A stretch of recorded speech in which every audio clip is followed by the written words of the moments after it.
Hello sa lahat. Isang magandang araw sa inyo and today ituturo ko sa inyo kung paano gumawa ng word cloud na kagaya ng nakikita nyo dyan.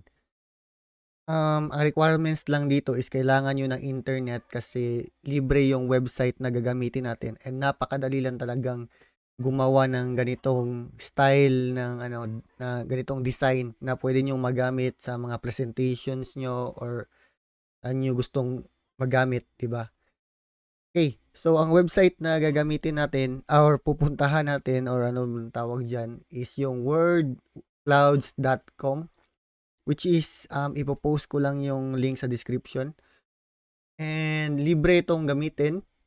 Wala itong pwede niyo siyang ma-download ng image ng HD, no? Maganda yung quality ng image. So, i-walkthrough ko lang kayo sa mga anong pwede nyong magawa rito sa wordclouds.com. Okay? So, first, kailangan nyo ng words, of course, no? So, meron ditong word list. Ito yung lahat ng list ng words na nandito. So, mas mas marami yung words na yung weight or yung quantity ng words, mas malaki yung word na makikita nyo. For instance, dito, lorem. So, ito yung lorem, medyo malaki. So, yan. Tapos, yung mga mas konti yung weight niya is yun yung mga maliliit na mga words. Okay? So, yan yung tandaan nyo. Of course, hindi nyo isa-isahin yan pag-type dyan. It's your choice. Kung gusto nyo manual, pwede kayong dito, i-edit nyo, manual nyo i-edit. Pero kung meron kayong set of words, for instance, meron kayong paragraph or list of names, no? For instance, mga pangalan, gusto nyong i-type nyo lang sa Word. So, once na ma-type nyo, so ang gagawin nyo dito is meron dito sa taas, paste type text. So, i-click nyo yung paste type text. Dito, ipi-paste nyo na yung lahat ng paragraph or words na gusto nyong maging word cloud. Okay, so meron akong example dito. So, for instance, ito, ikakopy ko ito dito. So, ganyan lang. So, kung meron kayong na-type, pwede nyo ganyanin. Paste nyo lang dyan. And then, apply. Okay, so once na ma-apply, meron ng ito. So, itong mga words dito is based na yun sa na-paste natin kanina na word list. And andito, pwede nyo manual. So, ito na yung tinag-iisa-isa based dun sa kinapi-paste natin. So, pwede nyo siyang i-manual, no? Pwede nyo for instance, itong ever, paramihin natin. So, i-apply nyo lang. So, hanapin natin yung ano ba yun? Ever. So, si ever dito, ito na si ever. So, lumaki na rin siya. And then, ano pa bang, for instance, ito si type, palakihin din natin. Apply. So, ito si type, mas lumaki na yung ano niya, font niya. So, ganun lang, no? And then, ano pa ba dito? So, for instance, ayaw nyo ng ganitong forma, meron din ditong shape. So, dito, magiging base yung pagkabuo ng mga cloud text sa word cloud sa anong shape na pipiliin nyo. For instance, itong heart yung pipiliin natin. So, ang pangit ng pagkapurma ng heart.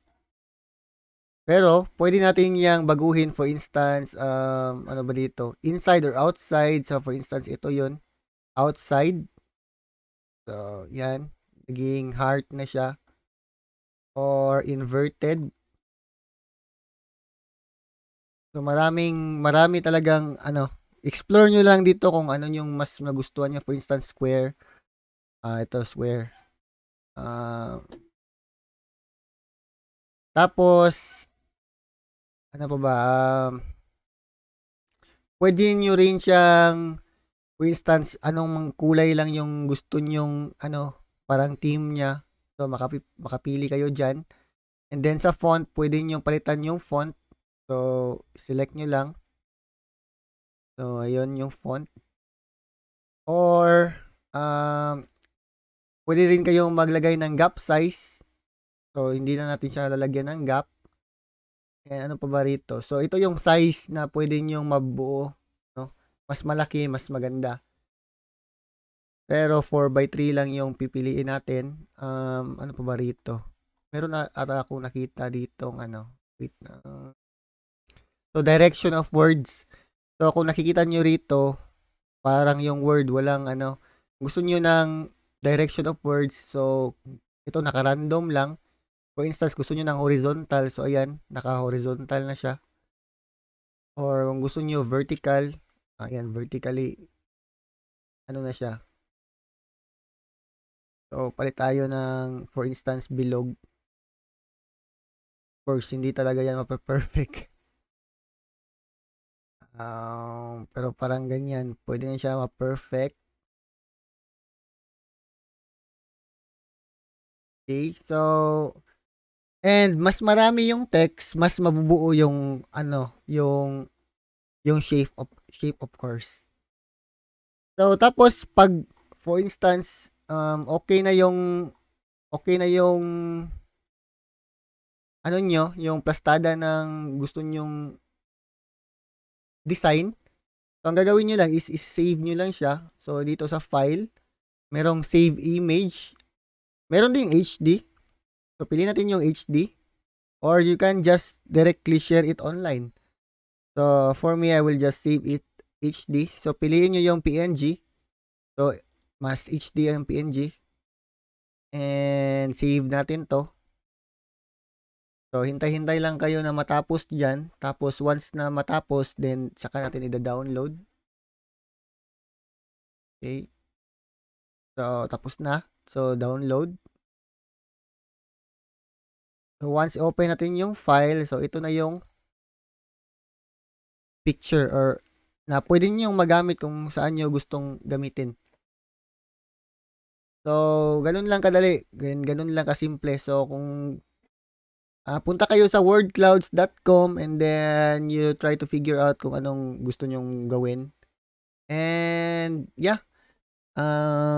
I'll see you sa mga susunod na video. Don't forget to subscribe and like the video. Bye-bye.